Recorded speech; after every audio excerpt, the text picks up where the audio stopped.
Welcome back. Today we are joined by Mark Matthews with Edward Jones. Mark, thanks for joining us today.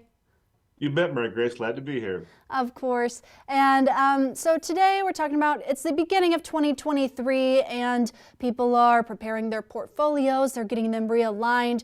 And of course, people want to be prepared for what's ahead. And you're here to talk to us kind of about the what ifs in life, the unexpected future events that could play a role in our financial goals.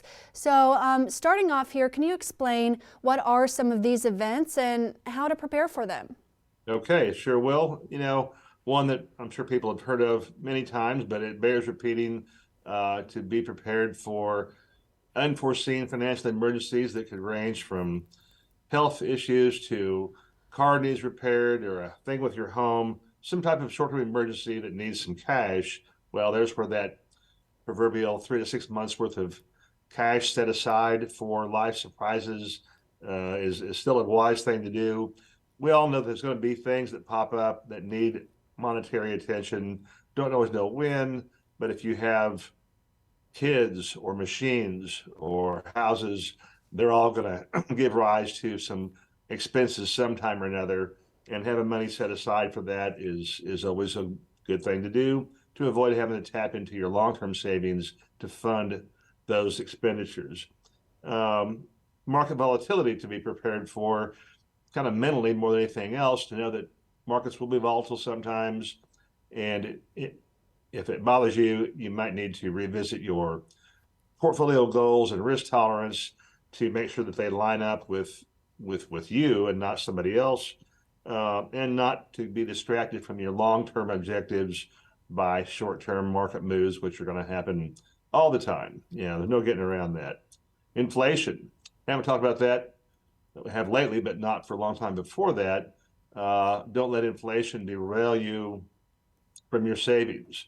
And sometimes it's wise to find those things that maybe you can pare back on or do without or do with less to not slow down your investment and savings regimen, because time will pass, you'll get older, and you don't want to have a gap in your savings as you prepare for that. Health concerns. A lot of folks have a short-term disability through their employer that can help with income in the short term.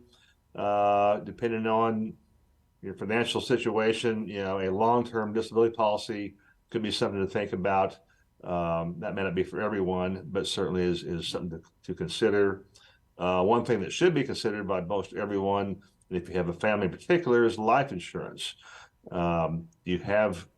Will your loved ones have what it takes if you're not around to, pay for the house, to replace your income, to fund education goals you have? That's a real key thing that probably should be at the top of the list almost, that easily gets overlooked. And the main thing is that you shouldn't have to do this all alone.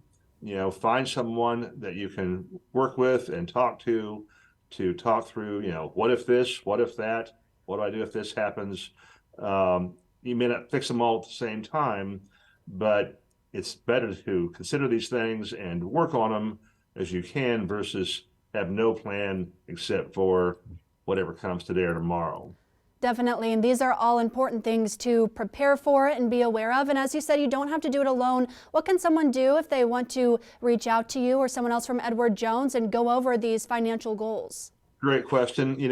I always direct people to edwardjones.com and search for your zip code or St. Joseph or whatever market area you might be in, and it will give you a variety of branches that are in your vicinity within a few miles, and find someone that's convenient for you to speak about these things with and anything else that's on your financial to-do list. All right. Well, it sounds good. Mark Matthews with Edward Jones. Mark, thanks for joining us today. Thank you, Mary Grace. And we'll be right back.